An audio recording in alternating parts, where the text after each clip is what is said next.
Hi! So, dahil maganda yung araw ngayon, wala muna kami masyadong customer sa store. Kaya naisipan namin lumabas kasi maghahanap din kami or nag-crave kami ng maasim.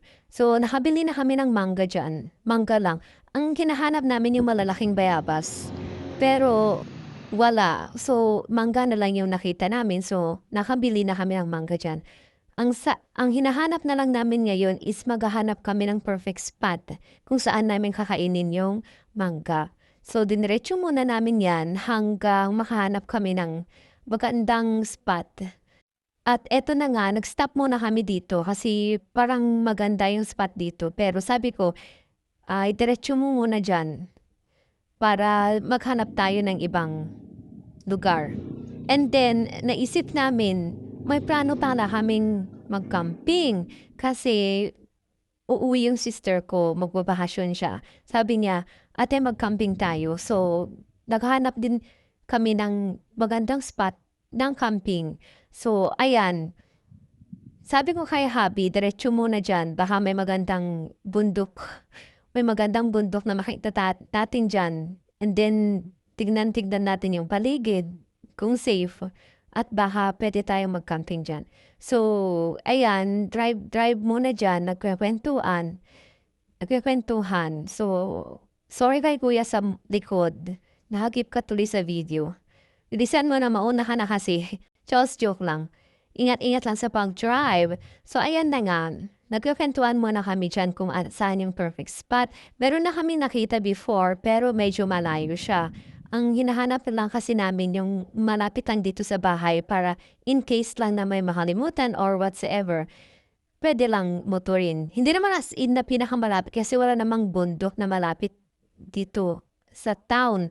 Medyo mag-ride ka pa or biyahe ka pa ng ilang minuto bago mo makita yung mga magandang spot ng na bundok.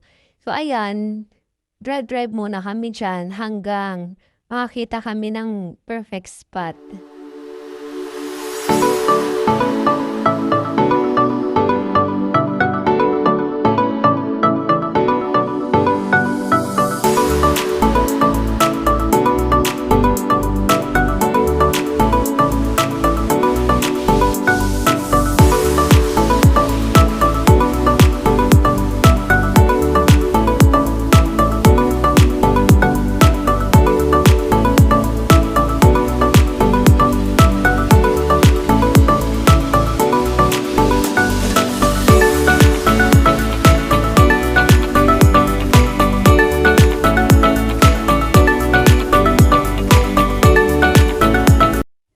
So eto sa park na 'to, ang daming puno dito guys. So maganda siya, malamig talaga as in yung fresh air, nalalanghap mo talaga yung fresh air.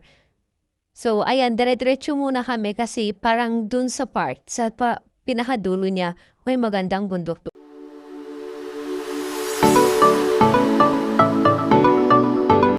At eto na nga, medyo may nakikita na kami mga bundok na ayan yung mga medyo mabababa lang. So sabi ko kay Habi, baka pwede na dito. Pero sabi niya, hindi, diretso muna tayo kasi parang may mga ganyan may mga harang, walang madaanan papunta sa taas. So naghanap muna kami ng medyo mababa para yung may daanan ng tao papunta doon sa top niya. So ayan, pinark muna namin yung motor dyan at tinignan-tignan yung paligid kung safe kasi yung mountain yung sa pinaka-top niya medyo malayo yung motor pero natatanaw mo naman siya pero need mo pa rin na pumunta sa gilid ng mountain para matanaw mo yung motor. Kinuha muna namin yung kakainin namin sa taas and then naglakad na kami papunta doon sa taas ng mountain. So naghahanap kami ng madaanan dyan kasi hindi namin nakita yung daanan ng tao. So gumawa na lang muna kami ng daanan papunta doon sa taas hanggang makita namin yung kung saan nadadaanan yung mga taong pumupunta dyan sa taas. Actually, hindi kasi ito napupuntahan Parang lang siya, nasa gilid ng kalsada pero hindi hindi napupuntahan ng tao. Siguro may pumupunta man pero madalang lang yung mga taong may gagawin lang sa taas or kukuha lang ng kahoy or gano'n. Kasi sa top niya malinis na siya, iilan na lang yung puno. May puno pero iilan na lang parang maano, no magkakalayo sila. So ayan na nga, inaayos ni hubby yung daanan kasi siyempre ayaw niya magasgasan ang Disney princess niya, chos lang yun. So ayun, nakita na namin yung daanan ng mga tao, may unting ano na lang diyan, parang unting daanan. So ayan, papunta na kami sa taas niyan.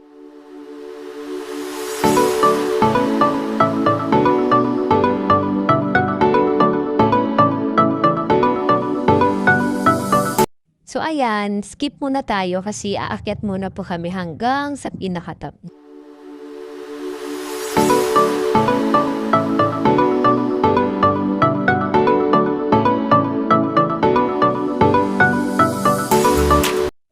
Sabi ko kay hubby, dito na lang kami sa may bato. Bato na yan, oh. Kasi masyado ng mataas sa taas. Pero Diyos ko, adventurous tong kasama ko. Gusto niya pa talaga sa pinaka-top. So ayan na nga, wala akong magawa. Kundi sige. Sige din. Sige lang ng sige. Kung hanggang sa taas.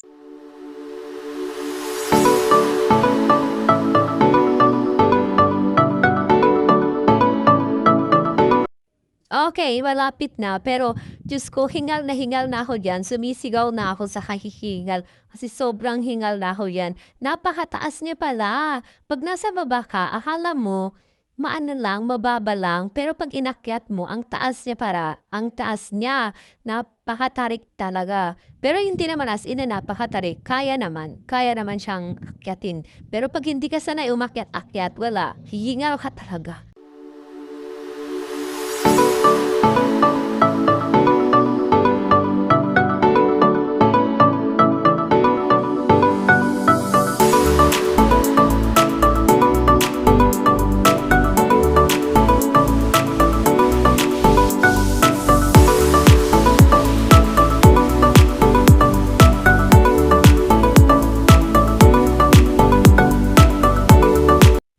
O ayan, napakalayo ng kasama ko, nakaupo na ako. Ayan pa ako. Hingal na hingal ba talagang umakyat? So ayun na nga, finally, na-reach na namin yung top. Nakabalat na ng dalawang mangga yung si Happy, pero ako, paupo pa lang kasi kararating nga lang. Ayan, so uminom muna ako ng tubig habang binabalatan ni Happy yung mangga. So yan, kwentuhan malala. Sabi namin, dito na lang tayo mag-camping. Pasabihan na lang natin si sisterette. So again, try kong tawagan yung sister ko dyan, pero wala pala akong load. Diyos, katangahan yarn. So ayun na nga, pakain muna kami para at least makapagpahinga ng unti. Ubusin muna namin yung mangga before namin kainin chicken. Sarap ng ano niyan, sarap ng simoy ng hangin. Kasi magfo-4 na dyan eh. 4:30 na ba yan? 4:30 na ata yun, hindi na siya masyadong mainit. Okay na, para sa pagpasyal-pasyal, okay na yung sun niya, hindi na siya nakakaitim. So ayan na nga, seryoso na kaming nagkwekwentuhan dyan about sa mga bagay-bagay. Pero actually, yung pinagkwekwentuhan namin dyan kung ano yung next na destination namin, ayun kasi ang bonding namin. Every time and then na may free time kami, and maghahanap talaga kami ng spot or magandang pasyalan kung saan-saan talaga kami mapapadpad basta kami ang magkasama. So, okay, for the eat muna.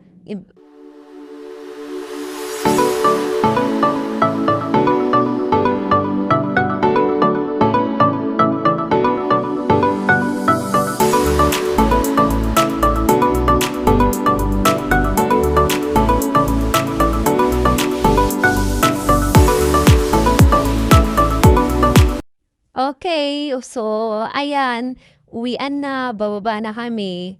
Okay na-check naman na namin yung setup. Okay naman for camping. So ayan, bababa na kami yan.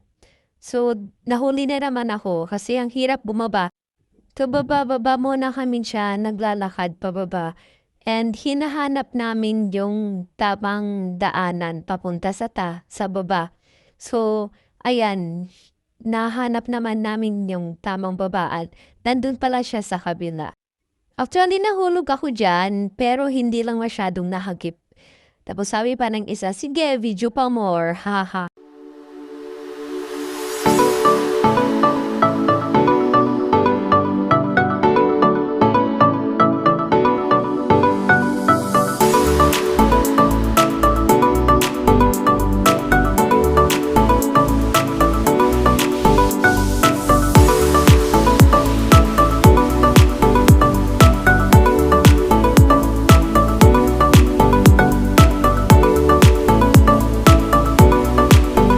Okay, so finally, we're here. Nakababa na kami sa may kalsada. So, inantay ko na lang muna si hubby diyan. Kasi medyo malayo yung pagparkingan ng motor. Nantay ko na lang siya diyan para huling niya yung motor doon. So, ayan, naghahanap ako ng dadaan na mga sasakyan. Pero that time, wala pang dumadaan. Kasi madalang lang yung dadaan ng mga sasakyan dyan. So, ayan, for the uwi na ang mga person, galaero. So, at least may na pala kami ngayong oras. Nakahanap kami ng spot for our upcoming camping. Okay, so after ilang minutes, nandito na ulit kami sa aming tindahan. So, magbubukas ulit kami kasi sa mga ganitong oras na dumadami na ang mga mamimili. So, bubukas ulit kami. Oh, load na dito, Chos.